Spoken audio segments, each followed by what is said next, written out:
안녕하십니까. 사회복지직 및 보호직 공무원 시험 대비 사회복지학개론 기출문제 풀이 제2강 강의를 시작하겠습니다. 제가 1강 강의에서 사회복지직만 이야기했는데요. 보호직 공무원도 사회복지학개론 시험을 봅니다. 보호직 준비하신 분들에게 조금 양해를 부탁드리고 앞으로는 사회복지직 및 보호직 공무원 시험 대비라고 말씀드리겠습니다. 이번 시간에는 11번 문제부터 들어가죠. 11번 문제에서부터 20번 문제까지 풀고 출제 예상 문제 5문제까지 모두 15문제를 풀어보면서 제 1회차를 마무리 짓도록 하겠습니다. 바로 11번 문제부터 들어갑니다. 11번 문제 여기 장자로 고쳐주십시오. 장자. 자, 11번에 보면 노인 장기 요양보험법에서 제시하고 있는 시험에 정말 잘 나오는 지문들입니다. 시작. 급여 제공의 기본 원칙입니다. 노인 장기요양보험법에 보면 급여 제공의 기본 원칙이라는 부분이 있는데요. 옳지 않은 것은입니다. 딱 세 가지입니다. 딱 세 가지인데 하나가 틀려서 나오겠죠. 자, 첫 번째, 장기요양급여는 노인 등이 온전한 심신 상태를 유지하여 일상생활을 혼자서 수행할 수 있도록 노인성 질환 예방급여를 제공해야 한다. 이런 내용 없습니다. 출제자가 바로 이 지문을 만들어낸 겁니다. 여러분들이 아신 대로 노인 장기요양보험은요, 여기에서 혼자서 수행할 수 있도록이 아니라 혼자서 수행하기 어려운 분들을 위해서 이러한 급여를 제공하라는 대목으로 나오는 거지, 이것은 내용에 없는 거니까 여러분들이 이런 내용은 없다라고 정리를 해 놓으시면 됩니다. 지금부터 세 가지를 잘 알아놓으십시오. 장기요양급여는 노인 등이 가족과 함께 생활하면서 가정에서라고 했어요. 그러면 재가급여가 나와야 되겠죠? 가정에서 장기요양을 받는 재가급여를 우선적으로 제공해야 된다. 간단히 말씀드리면 재가급여 우선 제공입니다. 간단하게 이렇게 써놓으세요. 재가급여 우선 제공. 이게 첫 번째가 됩니다. 두 번째, 장기요양급여는 끊어요. 노인 등의 심신 상태나 건강 등이 악화되지 아니하도록, 여기가 중요하죠. 의료 서비스와 연계하여 이를 제공해야 된다. 그래서 건강보험 가입자가 장기요양보험 가입자가 되는 거예요. 자, 여기서 간단하게 이 의료 서비스와 연계 제공이라고 쓰면 됩니다. 의료 서비스와 연계 제공. 자, 첫 번째는 재가급여를 우선적으로 제공해라. 두 번째는 의료 서비스의 연계 제공이 나와 있습니다. 마지막 하나는 4번 지문에 있습니다. 답을 해결하고요. 옳지 않은 것은 우선 1번에 있었습니다. 11번에 4번 지문 들어갑니다. 4번 지문, 장기요양급여는 노인들의 심신상태, 생활환경과 노인 등 및 그 가족의 욕구, 선택을 종합적으로 고려하여, 지금부터 중요하죠. 필요한 범위 안에서 이를 적정하게 제공해야 됩니다. 자, 급여의 적정 제공입니다. 급여의 적정 제공. 이게 바로 세 번째가 되겠습니다. 이렇게 정리하시면 됩니다.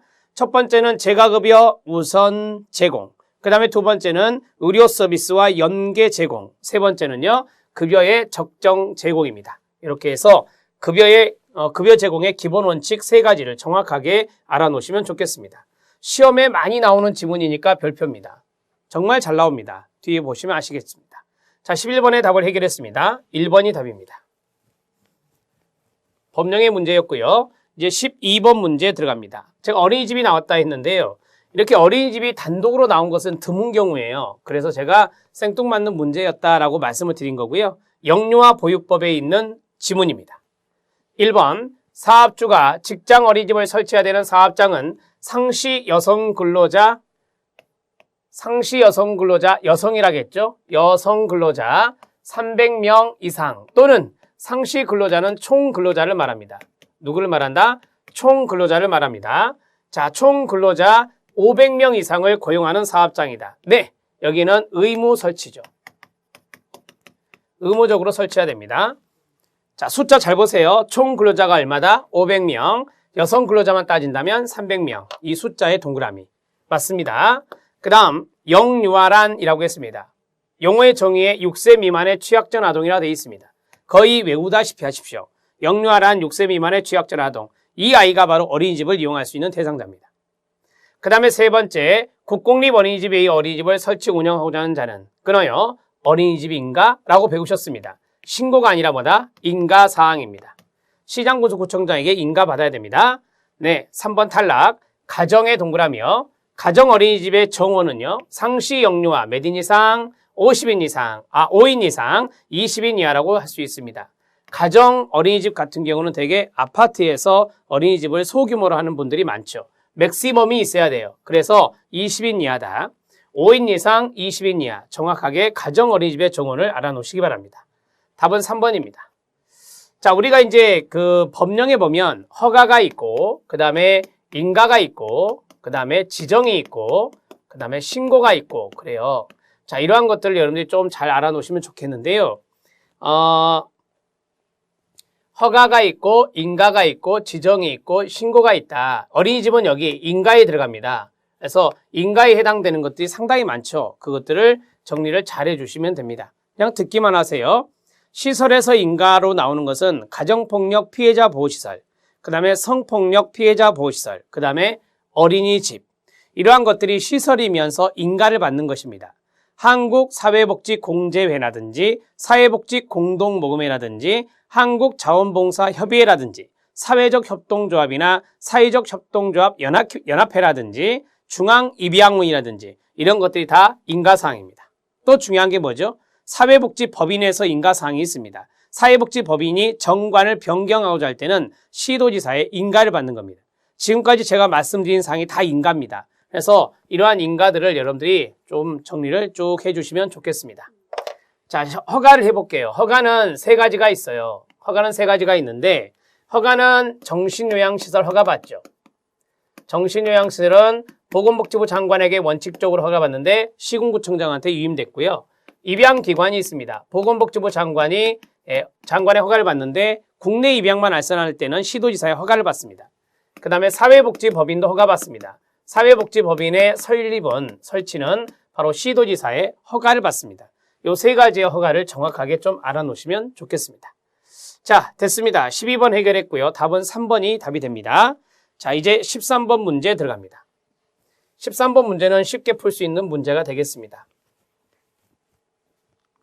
자, 건강가정기본법이 있습니다. 여성가족부가 주무부처가 되고요. 건강가정기본법 2004년 제정입니다. 2004년에 제정된 건강가정기본법에서 명시하고 있는 건강가정사업의 내용으로 옳지않은 것은입니다. 자, 첫 번째, 가족단위 복지 증진 들어있고요. 이혼 예방과 이혼가정 지원 있습니다. 성별 분리가 아니죠. 성별 분리면 우리 여성가족부 정책과 어긋나는 거예요. 양성평등을 강조해요. 뭘 강조한다? 양성평등을 강조하는 것이 여가부 정책의 주된 핵심 내용이고요. 자, 성별 분리가 아니라 여기요. 양성평등에 근거한 가족관계 확립해야 되고 그 다음에 가족 단위의 시민적 역할 증진 이런 것들도 들어있습니다. 자, 여기는 문항의 뉘앙스로 충분히 풀 수 있는 문제입니다. 이 정도만 정리하시죠. 3번이 답이 되겠습니다. 14번 문제 들어갑니다. 자, 14번 문제는 조세 제도를 활용한 소득보장 정책으로 끊어요. 자, 그 다음 잘 들으셔야 돼요. 특정 가구의 소득이 끊어요. 가구 규모별로 설정된 최저 생계비에 미달한다 라고 했어요. 특정 가구의 소득이 최저 생계에 미달한대요. 그러면 저소득층입니다. 맞죠? 네, 저소득층이 이제 대상자가 되는 거고 그 차액의 일정 비율만큼을 조세 환급이 중요한 거예요. 조세 환급의 형태로 정부가 지급해 줍니다. 환급이라고 하는 것은 되돌려받는다라고 하는 뜻이에요. 밖으로, 거꾸로. 자, 그러면 저소득층이 있습니다. 저소득층은 대개 기초수급자와 차상위자가 있는데요. 그냥 저소득층이라고 하시고 기초수급자 또는 차상위자라고 정리하십시오. 자, 그 다음에 정부가 있습니다. 정부가 있고요. 일정 비율만큼 그 차액의 일정 비율만큼을 조세 환급이라 했거든요. 자, 이 사람이 정부에 세금을 내는 대신에 세금을 내지 않고죠. 세금을 내는 대신에 정부가 조세 환급을 해주는 겁니다. 조세 환급을 해주는 겁니다. 지금 이 문제를 이렇게 제가 도식화를 했어요. 이게 뭔지 아시죠? 우리나라에서 하고 있는 제도와 유사한 것은 EITC인데 지금 여기에서 EITC가 없단 말이에요. 따라서 미국의 제도가 나오는데 이게 바로 미국의 제도에서 NIT라고 하는 겁니다. 자, NIT는 네거티브 인컴 텍스라고 해요. 소득세를 역으로 환급해 준다. 네거티브라고 하는 단어. 따라서 부의 소득세라고 합니다. 시작. 부의 소득세라고 합니다. 부의 소득세가 답이 되겠네요.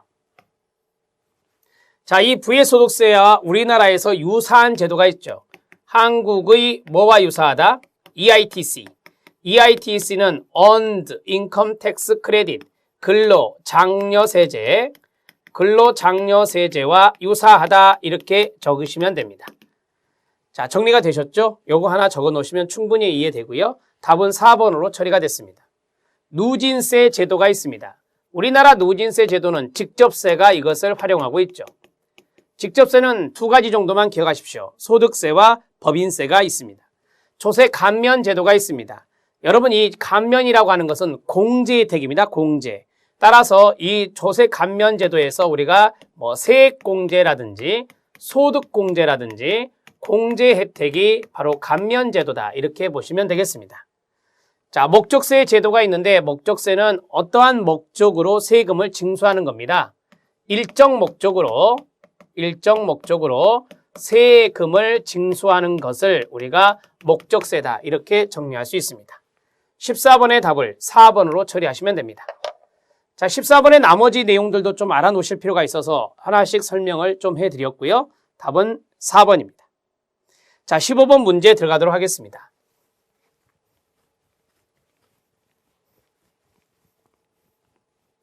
자, 15번 문제는 급여 중인데요. 사회복지 급여 중에 현물 급여에 비해 교환 가치가 크답니다. 끊어요. 계획된 목적 외의 용도로 사용할 수 있는 현금 급여의 단점을 목적 외입니다. 외의 용도로 사용할 수 있는 현금 급여의 단점을 보완한 급여 형태는 뭐냐라고 했습니다. 눈치적으로도 풀 수 있습니다. 현물 급여가 나왔고 현금 급여가 나왔거든요. 따라서 현금 플러스 현물, 현금의 장점이 있을 것이고 현물의 장점도 있을 것입니다. 또 단점도 있고 그럴 겁니다. 따라서 이러한 것들을 잘 보완하는 것이 바로 뭐예요? 제3의 급여인 바우처입니다. 제3의 급여인 뭐다? 바우처입니다. 여기 있는 문제를 제가 도식화해서 한번 엮어보겠습니다. 바우처가 있습니다. 현물 급여가 있습니다. 교환 가치라 했습니다. 이 바우처와 현물 급여에서 교환 가치는 어떤 것이 크겠습니까? 바우처가 교환 가치가 큽니다. 바우처는 전자바우처 카드에 어느 정도의 금액이 적립되어 있습니다. 일종의 카드를 주는데요.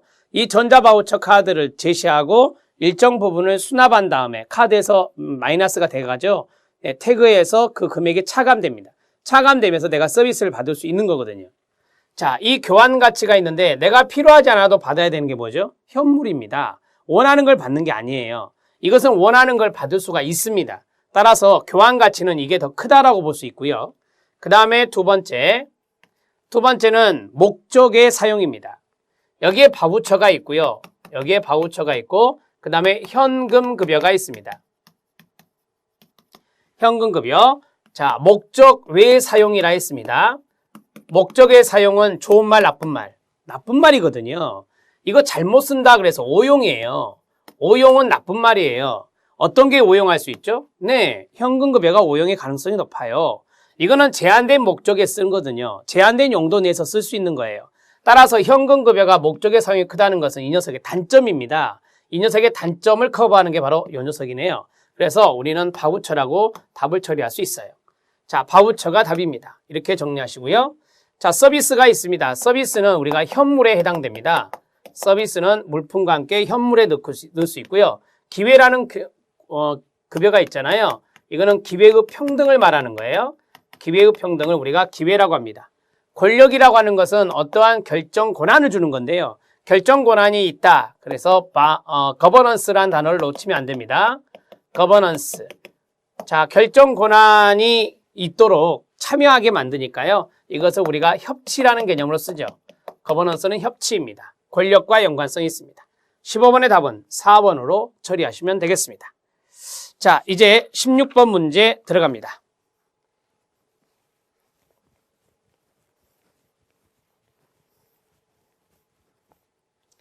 자, 16번 문제는 제가 아주 생뚱맞는 문제가 하나 출제됐다라고 말씀을 드렸던 게 바로 요거다. 별표, 매슬로우가 제시한 인간의 욕구 체계가 있습니다. 여기부터 볼까요? 생존의 욕구, 생리적 욕구고요. 안전과 안정의 욕구, 소속과 애정의 욕구, 자아 실현의 욕구가 있습니다.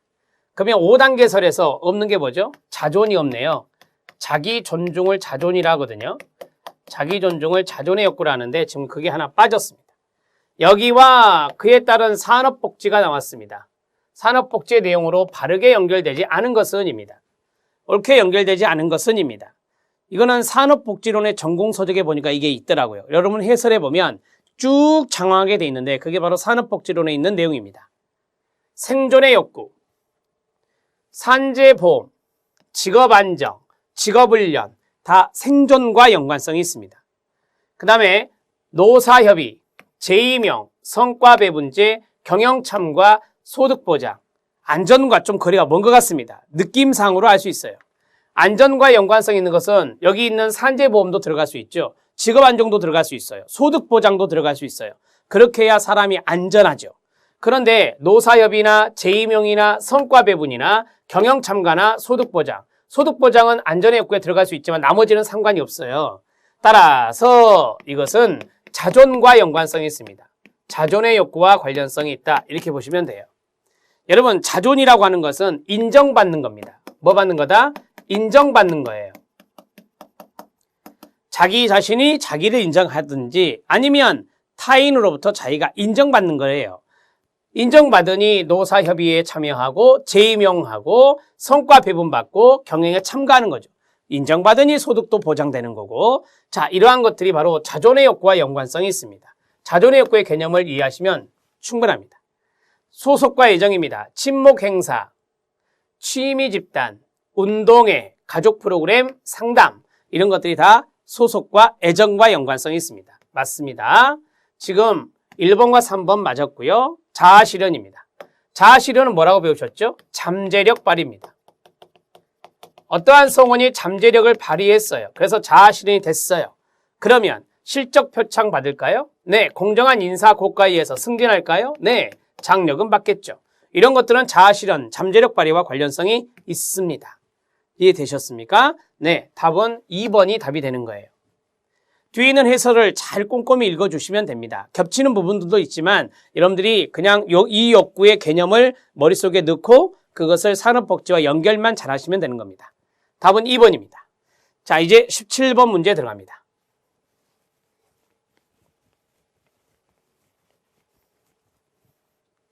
(17번) 문제는 장애인 복지법에 근거하여 국가, 지방자치단체가 지급할 수 있는 급여입니다. 해당하는 것을 모두 고른 것은입니다. 장애인복지법에서 주는 소득보존제도는 3가지가 있다 그랬어요. 장애수당, 장애아동수당, 보호수당이 그겁니다. 장애수당, 장애아동수당, 보호수당이 그겁니다. 장애연금이라고 하는 것은 국민연금에 있습니다. 장애연금이라고 하는 것은 국민연금법에 있습니다. 이해됐죠? 슬래시 장애인연금이 있습니다. 장애인연금은 장애인연금법에 있습니다. 네. 그 다음에 팁으로 예전에 장애인복지법에서 장애아동 부양수당이 있었습니다. 장애아동 부양수당이 있었는데 이제는 이런 말 없어졌습니다. 장애아동 부양수당을 쓰시고 X 쓰면 됩니다. 장애아동 부양수당이란 것은 없다.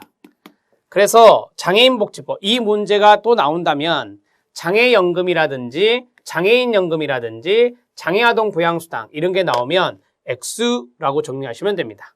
답은 1번입니다. 17번 문제 해결했고요. 18번 문제 들어갑니다.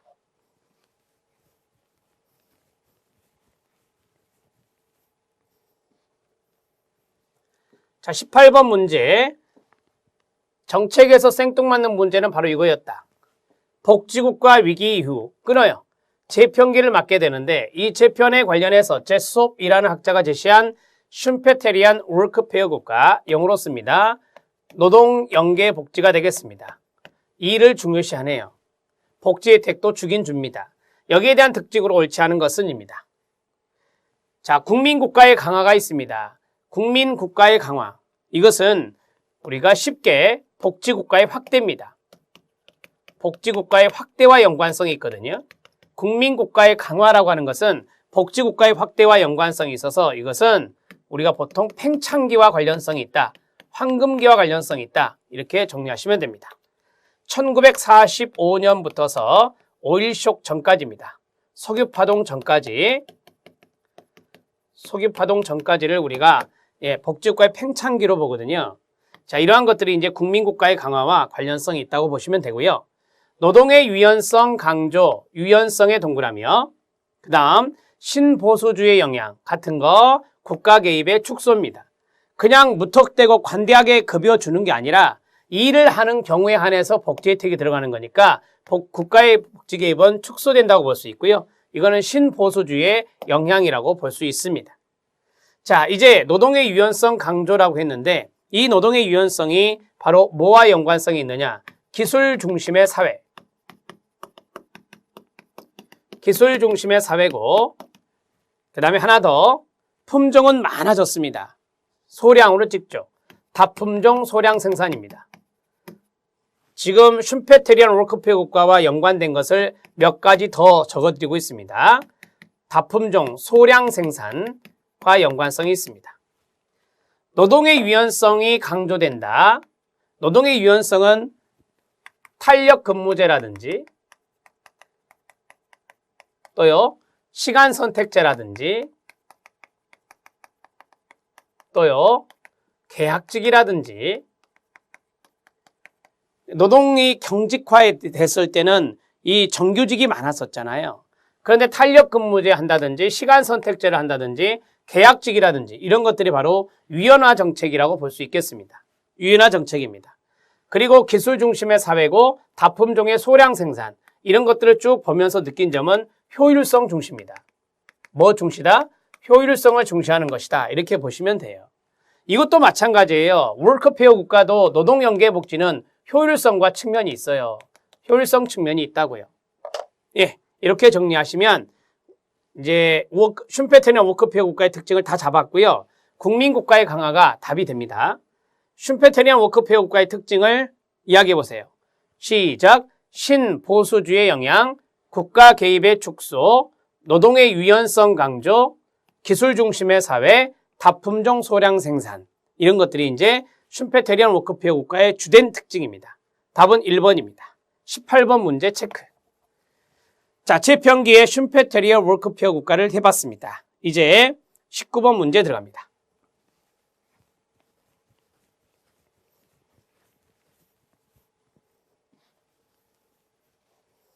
자, 19번 문제는 역사 문제인 듯 합니다. 한국의 역사 문제, 2000년 이후 한국에 나타난 사회복지 발달에 대한 설명으로 옳지 않은 것은입니다. 2000년 이후와 연관성이 있는 정부는 김대중 정부로서 국민의 정부입니다. 자활을 위한 사회적 투자 개념의 도입 등 시작 생산적 복지 개념을 구체화하였다. 그 구체화한 게 뭔지 아시죠? 근로 조건부 복지가 되겠습니다. 이것이 바로 자활과 연관성이 있어요.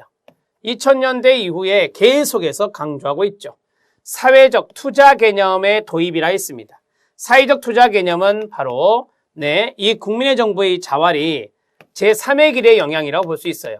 제3의 길의 영향. 제3의 길이 바로 사회투자 국가를 건설하는 게 목적이거든요. 맞습니다. 국민기초생활보장법 시행 2000년 맞습니다. 2000년에 시행해서 저소득층에 대한 국가 책임을 더욱더 강화했습니다. 맞습니다. 소득보장 중심의 복지정책에서 끊어요. 의식주 전반에 그렇죠. 생활권 보장을 강조하는 개념으로 복지정책이 확대가 됩니다. 2000년 이후에 김대중 정부, 노무현 정부, 이 정부들은 아시는 대로 진보적인 성향이 있습니다. 보수 성향보다 진보 성향이 있기 때문에 생활권을 보장하고 복지 정책이 확대되었다고 볼 수 있겠습니다. 맞습니다.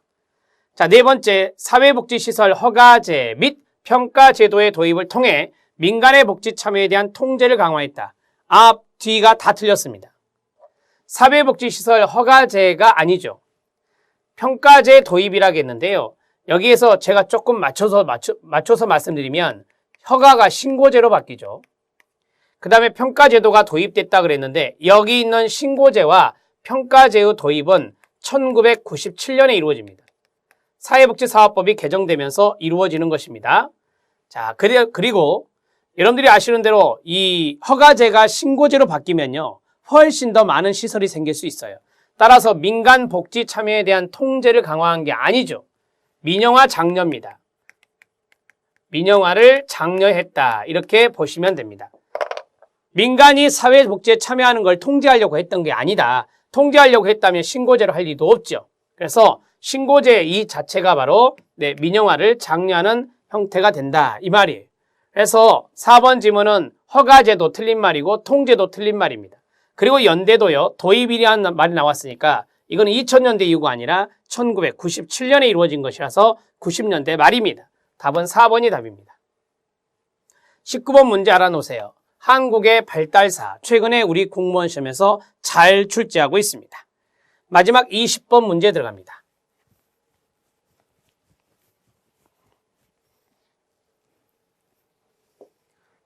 자, 20번 문제는 행정 파트에 있는 조직 이론에 대한 문제가 되겠습니다. 중요한 단어 이거. 개인과 조직의 갈등은 불가피한 것으로 보며 갈등에 또 나오죠. 기능적으로 보는 사회복지 행정의 모형은 뭐냐라고 했습니다. 구조주의 모형 맞습니다. 인간관계 모형, 행정관리 모형, 과학적 관리 모형. 행정관리 모형이 공공행정론과 연관성이 있습니다. 우리 시험에 거의 출제된 바가 없는 것이라고 볼 수 있고요. 자, 인간관계론은 가장 많이 출제가 되죠. 구성원과 구성원 간의 관계, 인간관계를 중시하고요. 구성원의 심리사회적 욕구 중시하고요. 구성원의 정의적 관계, 뜻정자를 써서 정의적 관계, 정감 있는 관계, 그러한 것들을 상당히 중요하게 생각하는 게 인간관계론. 시간과 동작을 연구해서 표준화하고 성과급제 도입해서 경제적 유인제도 중요하게 생각하는 게 과학적 관리론이라고 배웠어요. 자, 구조주의 모형은 무엇인지 아십니까? 에치오니의 구조주의 모형은 다음과 같이 하나, 둘, 세 가지 정도로 정리해 볼 수 있습니다. 자, 고전 이론과 신고전 이론, 인간관계론을 신고전 이론이라는데 이 두 가지 이론의 통합이라 볼 수 있습니다. 두 번째는 조직의 환경의 영향이요. 조직의 환경 영향을 강조합니다. 그 다음에 마지막 세 번째는 여기요. 자, 갈등이란 것이 있는데요. 이 갈등은 역기능적 요소가 아니라 순기능적 요소가 있다. 이렇게 정리하시면 돼요. 에치오니의 구조주의 이론 또는 구조주의 모형은 이 세 가지 정도만 정확하게 알아놓으시면 앞으로도 시험 문제를 잘 풀어낼 수 있습니다. 답은 1번이 되겠습니다. 저는 지금까지 기출문제 분석 20문제를 해보았습니다. 이제 여러분들과 함께 출제 예상 문제 5문제를 해볼 것입니다.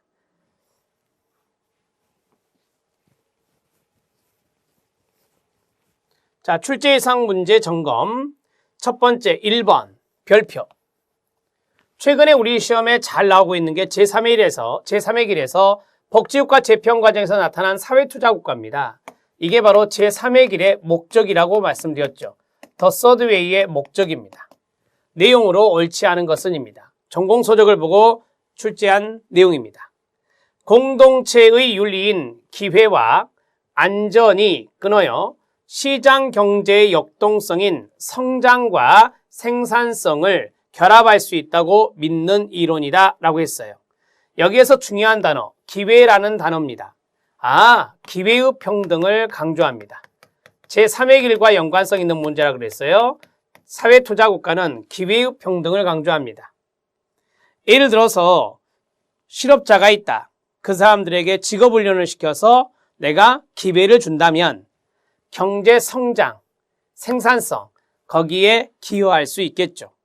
따라서 사회투자국가라고 하는 것은 제3의 길과 연관성이 있습니다. 제3의 길은 신자유주의적 요소와 3인주의적 요소가 같이 결합됐다라고 다시 한번 말씀드립니다. 시장의 효율성을 강조하고 그 다음에 3인주의는 적극적인 복지를 하는 것인데요. 여기 있는 이 적극적인 복지 자체가 뭔지 아십니까? 인적 자본에 투자하는 겁니다. 아까 제가 말씀드린 실업자가 인적 자본이 될 수 있어요. 인적 자본의 투자를 강조하는 것이다. 꼭 알아놓으시기 바랍니다. 1번 지문 맞습니다. 2번 지문. 사회투자 전략의 핵심에는 경제적 기회의 확대가 끊어요. 경제 번영의 원천일 뿐만 아니라 사회 정의의 토대가 된다는 믿음이 있습니다. 이게 바로 사회 정의, 저스티스와 관련성이 있다라고 하는 거죠. 이러한 기회를 제공하는 것이 상당히 중요하다라는 것을 이야기하고 있어요. 기회의 평등입니다. 세계화로 인해 경쟁이 격화된 가운데 지식 기반 사회에서 가장 중요한 생산 요소는 시작! 인적 자본이다 그래야 돼요. 자본이나 토지라고 생각하는 것이 아니라 인적 자본이다. 그래서 인적 자본의 투자를 강조한다고 제가 말씀드렸습니다. 3번 지문이 잘못됐습니다. 자, 그 다음에 답을 처리하고 4번 지문 들어가도록 하겠습니다.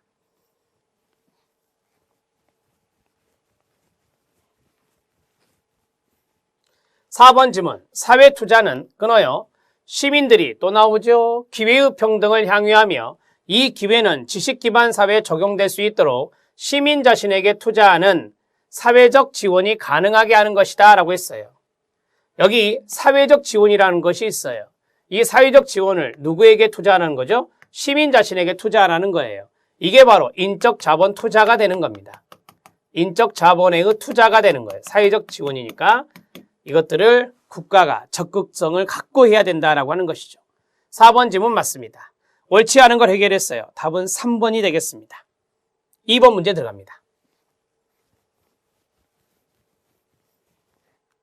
2번 문제는 윌렌스키 르보의 제도적 관점에 대한 설명으로 옳지 않은 것은입니다. 현대 사회에서 정상적인 제1선의 기능으로서 그렇죠. 사회복지가 기능할 수 있다는 것을 전제로 한다. 사회복지가 부수적이 아니라 제1선의 제도다. 제도적 관점 맞습니다. 낙인이나 응급조치적인 요소 그리고 비정상성을 끊어요. 수반한다 그러면 자녀죠. 수반하고 있지 않다 그러면 제도가 됩니다. 개인의 공경은 끊어요. 자기 통제의 범위를 넘어선 광범위한 원인. 이게 뭐예요? 사회 구조의 원인입니다. 사회 구조적 문제다. 그러니 개인의 자기 통제를 벗어난 범위입니다. 공경의 원인을 사회에 존재하는 것으로 간주한다. 네, 제도적 관점 맞습니다. 가족이나 시장과 같은 정상적인 공급 구조가 제 기능을 발휘하지 못할 경우에 한해서 끊어요. 비로소 활동을 시작하는 사회복지다. 이게 뭐예요? 자녀입니다. 이게 바로 자녀적 관점의 사회복지라고 볼 수 있겠습니다. 먼저 누가 개입한다? 가족과 시장이 개입을 해요. 그런데 그것을 발휘하지 못했을 때는 비로소 사회복지가 활동이 이루어진다. 자녀적 관점입니다. 답은 4번입니다. 자, 이 2번에 있는 제도적 관점과 자녀적 관점 구분하는 문제. 아주 시험에 많이 나오는 것 중에 하나입니다. 정리해 주시고요. 제도적 관점과 자녀적 관점을 나눈 학자가 누구라고요? 윌렌스키와 르보입니다. 윌렌스키와 르보 정리하십시오. 2번의 답은 4번입니다. 3번 문제 들어갑니다.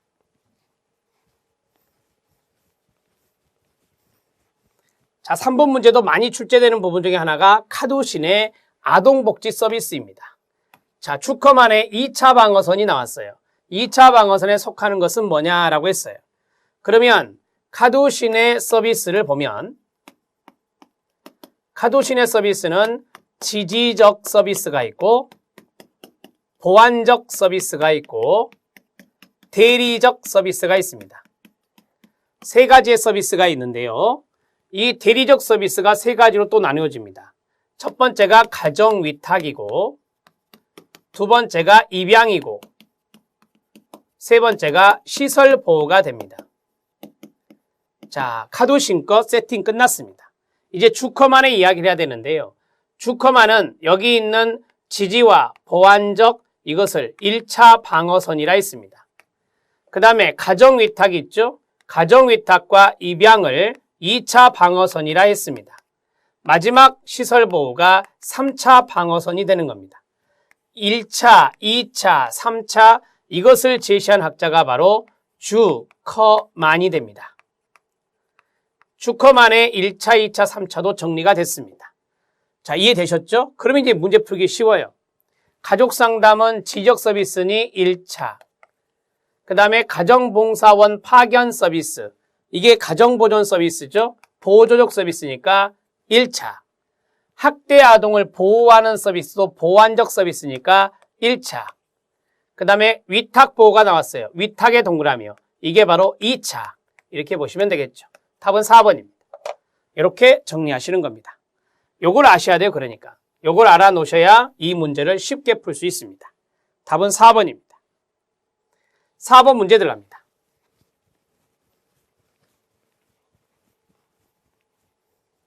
(4번) 문제는 다음 보기에 해당되는 기술은 이라고 했습니다. 실천기술, 실천론 파트이기도 합니다. 중요한 단어가 나올 겁니다. 자신의 능력이나 자질에 대해 오케이, 회의적인 클라이언트를 대상으로 끊어요. 이들의 자신감을 향상시키기 위해 끊어요. 활용하는 기술로서. 여기까지 답 나와야 돼요. 키워드가 2개 있어요. 회의적과 자신감이 있어요. 말씀하십시오. 재보증입니다. 불안감이나 확실한 감정을 줄이고 편안한 감정, 이걸 뭐라 하는지 아십니까? 안도감이라고 합니다. 이런 것을 가질 수 있도록 돕기 위해 사용하는 기술이 바로 재보증이다. 이렇게 정리하시면 됩니다. 이미 다 말씀을 드렸었고요. 재보증의 키워드는 회의적, 의구심, 자신감, 안도감, 계속 씁니다.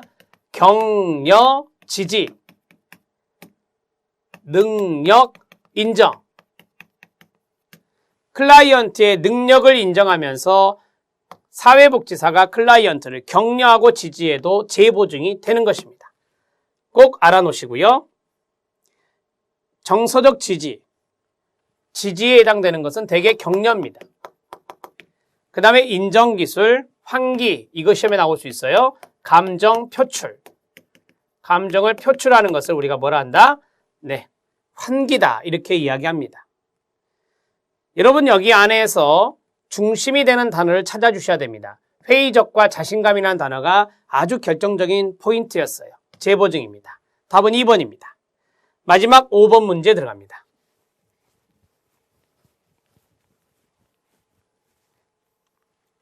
다음 중 장애인복지법상 장애인 복지 지원이 있습니다. 옳지 않은 것은입니다. 제가 앞에서 말씀드렸죠. 장애인연금 지급은 장애인연금법에 있다 그랬습니다. 장애인연금법에 있다 그랬습니다. 장애수당 및 장애아동수당이 있고요. 산후조리 도우미 지원 있고요. 여성장애인을 대상으로 장애인에 대한 의료비 지급 있습니다. 1번이 답입니다. 장애인연금은 18세 이상이면서 중증장애인이 받습니다.